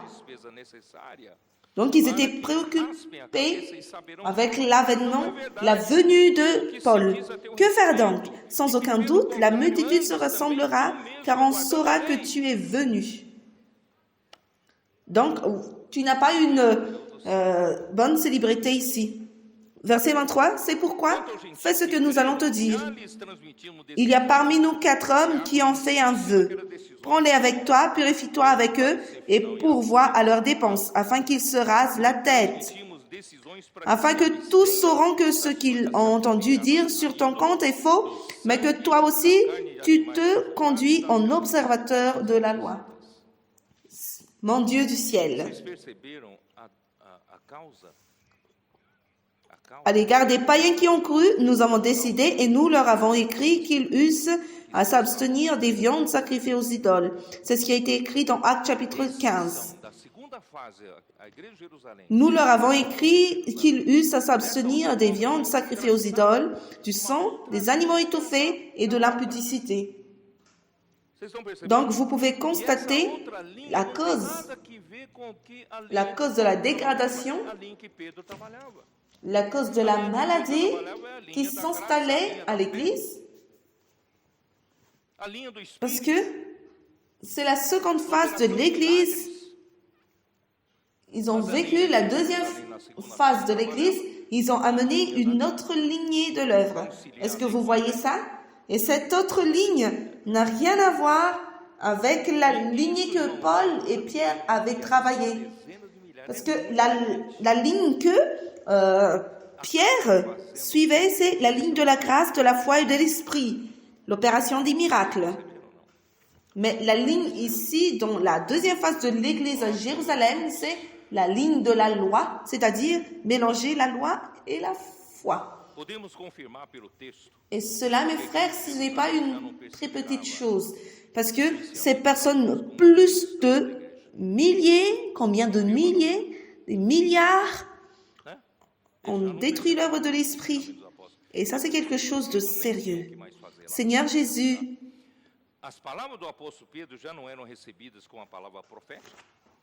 nous pouvons confirmer à travers ces textes que l'Église à Jérusalem n'a plus persévéré dans l'enseignement des apôtres comme le commencement de la vie de l'Église. Vous confirmez ça ou non? Non? Ils n'ont plus persévéré dans l'enseignement des apôtres et Pierre n'avait plus sa place là-bas. Et la parole de l'apôtre Pierre n'était plus reçue comme la parole prophétique. Cela justifie que c'était vraiment quelque chose d'urgent parce que Jacques avait pris le leadership de l'Église sur l'enseignement des apôtres et l'Église est devenue comme une institution religieuse. Et il n'y avait plus les prodiges, les miracles. Et Pierre a dû déménager en dehors de Jérusalem. Il a après pris soin des églises qui se sont dispersées, étrangères. Et il a pris soin des églises qui étaient générées à cause de la persécution qui s'est passée après la mort d'Étienne. Donc, ceux qui reconnaissaient le ministère de Pierre, ceux qui reconnaissaient que Pierre parlait de la part de Dieu et que la parole de Pierre était la parole prophétique, donc, il a pris soin de ces personnes. Et le travail de Jacques a produit des milliers de Juifs qui ont cru et qui étaient zélés pour la loi. Et après, il a mélangé la foi et la loi. Et l'Esprit a perdu la totale liberté dans l'Église à Jérusalem pour accomplir des miracles, l'œuvre de Dieu. Malheureusement, c'est ce qui s'est passé. Et cette ligne d'œuvre de Jacques a amené une autre direction de travail et a produit une œuvre parallèle à l'œuvre de l'Esprit et a opposé aussi. Et dans sa seconde épître, Pierre utilise une parole forte pour s'adresser aux faux docteurs qui contraient la parole qu'il a administrée. Allons regarder dans 2 Pierre, chapitre 1. Para trazer-vos lembrados acerca destas coisas, embora estejais certos da verdade já presente convosco e nela confirmados. Ele está falando com aqueles que viveram a chapitre 1, verset 12. Voilà pourquoi je prendrai soin de vous rappeler ces choses, bien que vous les sachiez et que vous soyez affermis dans la vérité présente. Donc, il parle ici, il s'adresse à ceux qui ont vécu la première phase de l'Église et qui ont été dispersés à cause de la mort d'Étienne. Ils vivaient dans des endroits, Pan, Galatie et ainsi de suite. Donc,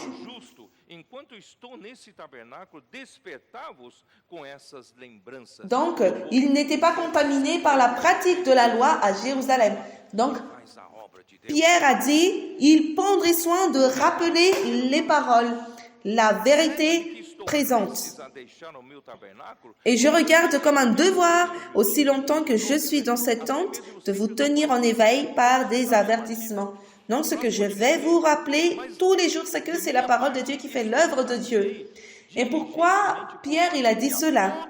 Car je sais que je la quitterai subitement, ainsi que notre Seigneur Jésus me l'avait fait connaître.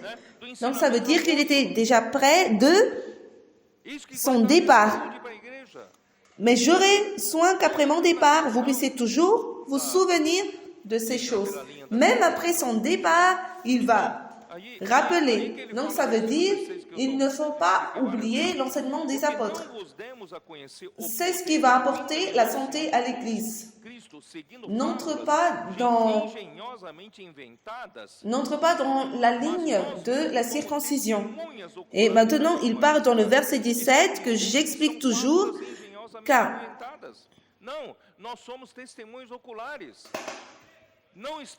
16. Ce n'est pas en effet en suivant des fables habilement conçues que nous avons fait connaître la puissance et l'avènement de notre Seigneur Jésus-Christ, mais c'est comme ayant vu sa majesté de notre propres yeux. Donc, ce ne sont pas des fables habilement conçues, mais ils étaient des témoins oculaires. Ils n'étaient pas en train de concevoir des fables habiles. Verset 17. Car il a reçu de Dieu le Père honneur et gloire, quand la gloire magnifique lui fit entendre une voix qui disait « Celui-ci est mon Fils bien-aimé, en qui j'ai mis toute mon affection. » Et nous avons entendu cette voix venant du ciel lorsque nous étions avec lui sur la sainte montagne. Donc, tout cela était vérité, et non pas uniquement cela, mais toute la parole prophétique est vérité. Il dit encore, et nous tenons pour d'autant plus certaine la parole prophétique à laquelle vous faites bien de prêter attention. Ne tombe pas dans une autre ligne, mais prête attention à la parole prophétique, parce que la parole prophétique, elle est comme une lampe qui brille dans un lieu obscur. Lieu obscur, c'est là où il n'y a pas de lumière, et sans la lumière, il n'y a pas de direction. On ne sait pas où nous allons trébucher au point de mourir. Mais grâce à Dieu, nous avons la parole prophétique comme une lampe. Et maintenant, mes frères, nous, ici, dans notre époque, qu'est-ce qui nous donne direction? C'est qui nous localise où nous nous trouvons? C'est la parole prophétique, mes frères.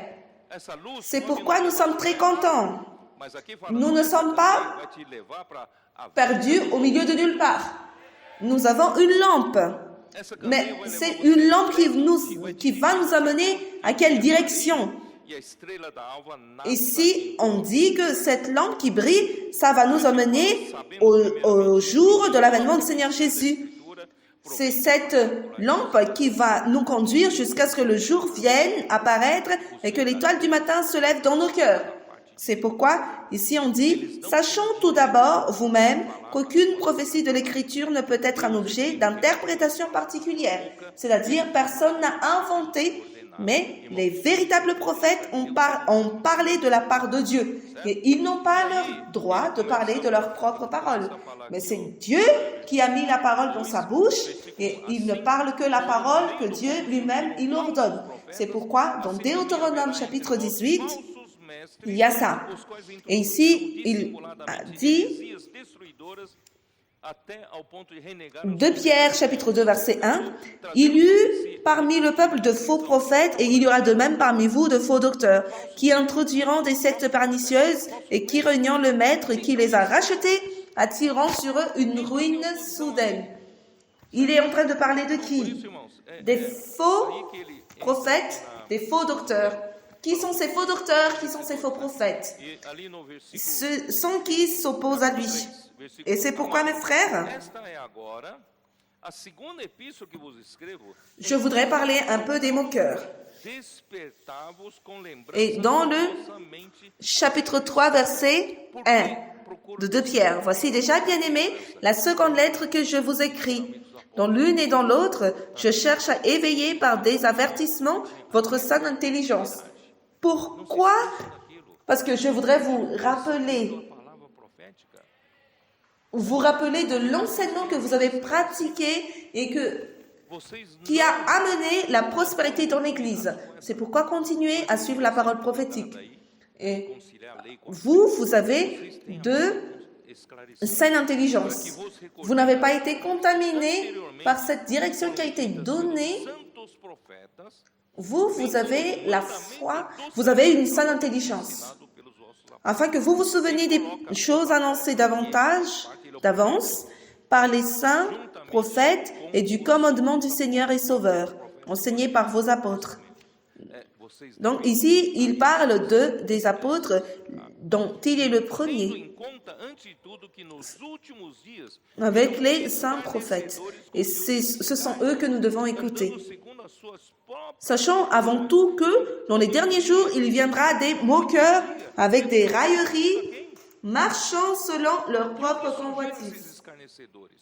Si on regarde ici dans 2 Pierre, je n'ai pas compris à qui Pierre s'adressait.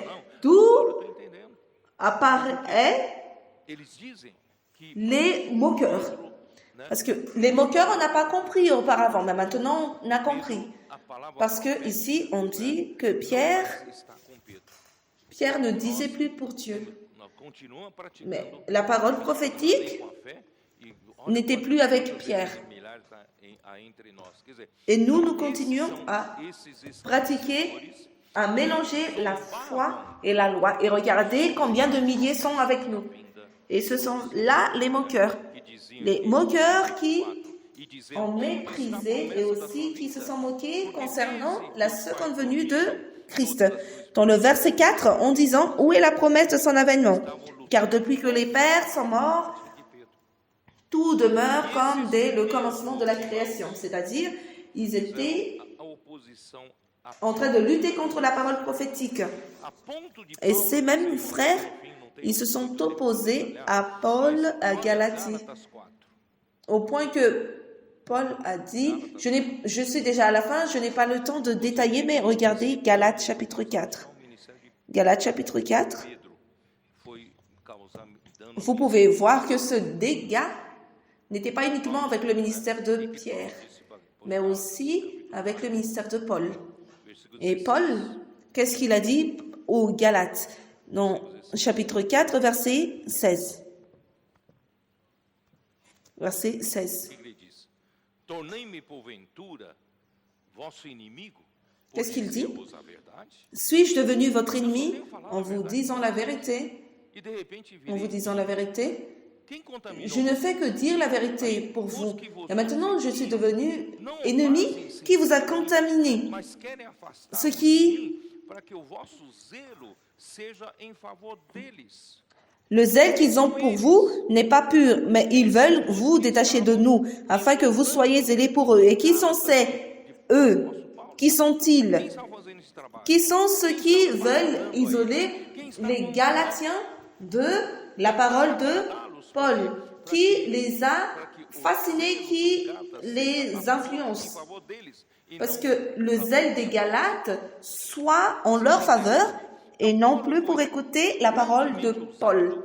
Et ici, Paul a été grandement utilisé par le Seigneur pour prêcher l'évangile aux Juifs, pour susciter l'Église à Syrie, Cilicie, Asie. Il était à Macédoine, à Caï, et après, il était même arrivé à Rome. Il a beaucoup souffert de l'opposition de ces Juifs, ces judaïsants. Ils ont provoqué la désobéissance au milieu des Juifs croyants au point d'utiliser aussi leur autorité. Alors regardez dans 2 Corinthiens 10. Est-ce que vous comprenez ma préoccupation en diagnostiquant le problème?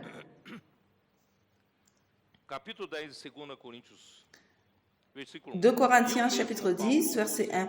Moi, Paul, je vous prie, par la douceur et la bonté de Christ, moi, humble d'apparence, quand je suis au milieu de vous, et plein de hardiesse à votre égard quand je suis éloigné. Je vous prie, lorsque je serai présent, de ne pas me forcer à recourir avec assurance à cette hardiesse, dont je me propose d'user contre quelques-uns qui nous regardent comme marchant selon la chair.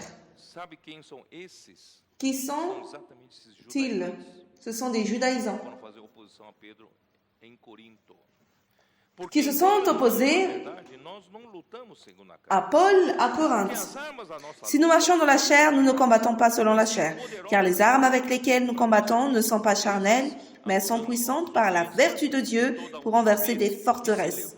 Nous renversons les raisonnements et toute hauteur qui se lève contre la connaissance de Dieu et nous amenons toute pensée captive à l'obéissance de Christ. Ce n'est pas à l'obéissance d'un homme, mais à l'obéissance de Christ. Nous sommes prêts à punir toute désobéissance lorsque votre obéissance sera complète.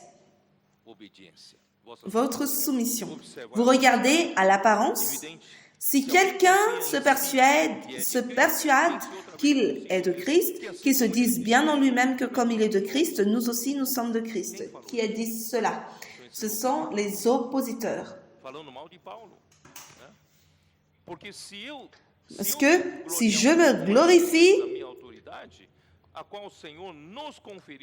un peu de l'autorité que le Seigneur nous a donnée, donc il a eu l'autorité pour construire l'Église, pour édifier l'Église. Donc l'apôtre a l'autorité pour la construction et l'édification de l'Église. Et ici, il parle encore dans le verset 12, « Nous n'osons pas nous égaler ou nous comparer à quelques-uns de ceux qui se recommandent eux-mêmes, mais en se mesurant à leur propre mesure et en se comparant à eux-mêmes, ils manquent d'intelligence. » Donc, ils se sont comparés, ils ont eu de rancune sur la compétition, qui est meilleur, qui est le premier, qui est deuxième. Cela montre vraiment, regardez dans le verset 11, 2 Corinthiens chapitre 11, donc Dieu sait. Allons de lire cela, allons regarder dans le verset 4. Car si quelqu'un vient prêcher un autre Jésus que celui que nous avons prêché, ou si vous recevez un autre esprit que celui que vous avez reçu, ou un autre évangile que celui que vous avez embrassé, vous le supportez fort bien. Et ces mêmes paroles que Paul a dit dans Galates. Il a dit, qui vous a fasciné afin que vous puissiez recevoir un autre évangile. Que ce soit anathème, celui qui prêche un autre évangile. Et si ces judaïsants ont prêché un autre évangile aux Corinthiens. Or, j'estime que je n'ai été inférieur en rien à ces apôtres par excellence. Ici, on parle de or. Ici, on parle ces apôtres par excellence, donc des apôtres supérieurs. Donc, les judaïsants ont pensé qu'ils étaient des apôtres supérieurs à Paul. Si je suis un ignorant sous le rapport du langage, je ne le suis point sous celui qui a connaissance, de la connaissance. Et nous l'avons montré parmi vous à tous égards et en toutes choses.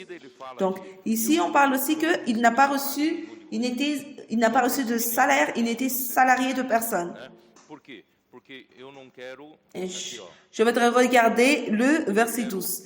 Mais j'agis et j'agirai de la sorte, pour ôter ce prétexte à ceux qui cherchent un prétexte, afin qu'ils soient trouvés tels que nous dans les choses dont ils se glorifient. Parce que ils pensent que Paul a reçu leur argent, mais il n'a pas reçu ça. 13. Ces hommes-là sont des faux apôtres, des ouvriers trompeurs déguisés en apôtres de Christ. Et cela n'est pas étonnant parce que Satan lui-même se déguise en ange de lumière. Donc, il n'est donc pas étrange que ces ministres aussi se déguisent en ministres de justice. Il est en train de parler de qui? Est-ce que vous comprenez? Il est en train de parler de ces personnes, de ces judaïsants. Seigneur Jésus. Allons-y. Et je vais lire ici. Ces faux prophètes, ces faux apôtres, pardon, dans le chapitre 9, Paul, il a dû revendiquer son autorité apostolique à cause de ces...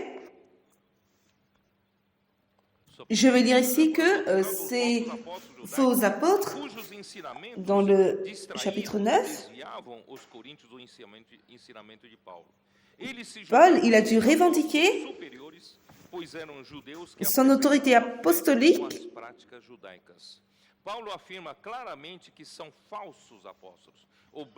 Seigneur Jésus, à cause des faux apôtres juifs et dont les enseignements a dévié les croyants, ils ont pensé que eux, les judaïsants, ils étaient supérieurs comme des apôtres supérieurs à Paul. Et ils ont considéré Paul comme un faux apôtre.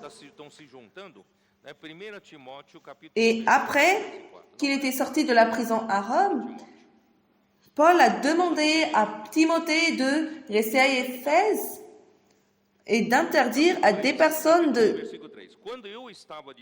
d'enseigner des femmes. C'est écrit dans 1 Timothée 1, 3 et 4. Je suis déjà en train de terminer. Ne soyez pas préoccupés.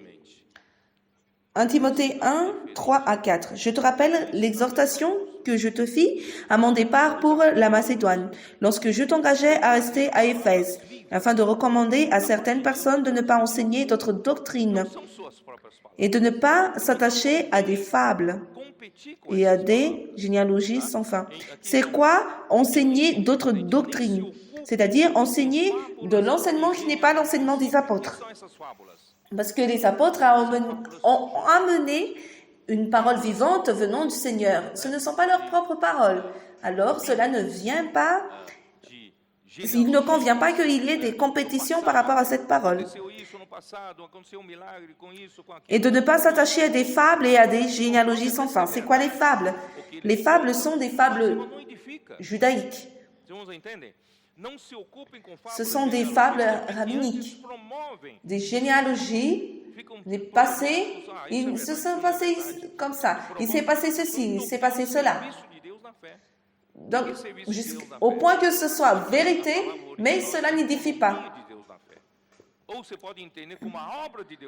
qui produisent des discussions plutôt qu'elles n'avancent l'œuvre de Dieu dans la foi. Donc, ce sont des discussions que ceci est vérité, cela n'est pas vérité. Donc, cela n'avance pas l'œuvre de Dieu dans la foi. C'est quoi l'œuvre de Dieu dans la foi?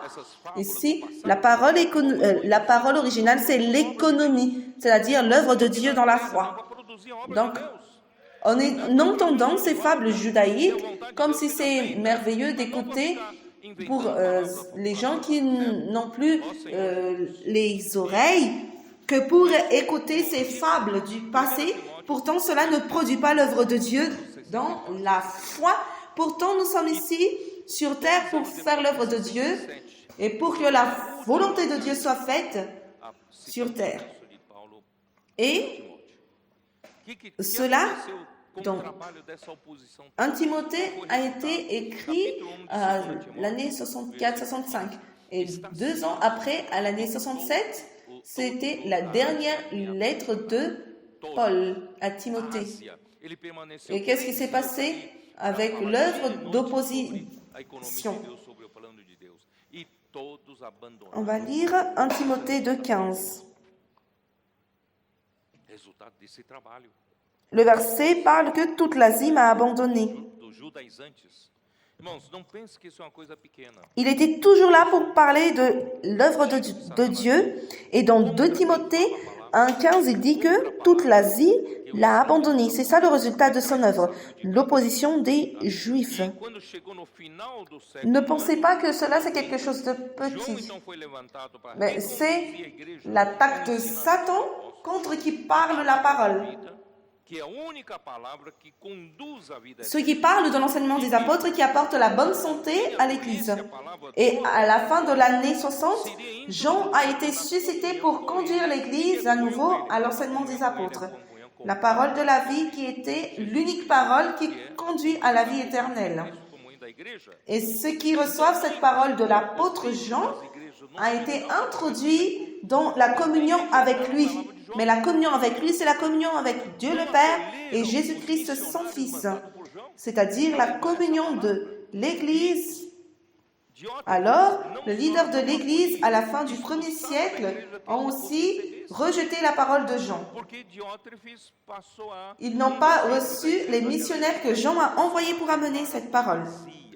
Et Diotrephe, il n'a pas reçu, mais il a aussi expulsé de l'Église ceux qui reçoivent la parole, parce que Diotrephe est passé à devenir le leader et il aime être premier, il aime avoir sa place, il veut avoir de nombre de disciples. Et cela n'a rien à voir avec le commencement de l'Église, quand l'Église était encore dans sa vigueur. Et quand la vie tombe, l'immunité aussi tombe et l'ambition lutte pour être la tête, pour les privilèges, pour être sur la première place, commence à faire surface parce que l'immunité du corps tombe. Et nous devons conserver le corps en bonne santé. Alors, avec le manque de la parole de Dieu, nous commençons à passer à chercher notre ambition, notre privilège, et c'est ce qui favorise la dégradation de l'Église, qui a conduit l'Église à la captivité babylonienne. Parce que l'Église, la maison de Dieu, symboliquement parlant, était totalement détruite. Et dans l'autre message, nous allons parler comment Dieu a restauré tout cela. Mais maintenant, mes frères, vous avez compris? Donc finalement, il a été diagnostiqué, c'était quoi? La cause de la maladie qui s'est établie au milieu de l'Église. Mais grâce au Seigneur, le Seigneur restaure la santé de l'Église. Et nous, mes frères, nous passons de nouveau à aimer la parole qui est la vérité présente, l'enseignement des apôtres, que nous commençons de nouveau à avoir communion dessus. Et c'est ce qui nous apporte une très bonne santé et nous pouvons avancer dans l'œuvre du Seigneur. Amen. Jésus est le Seigneur.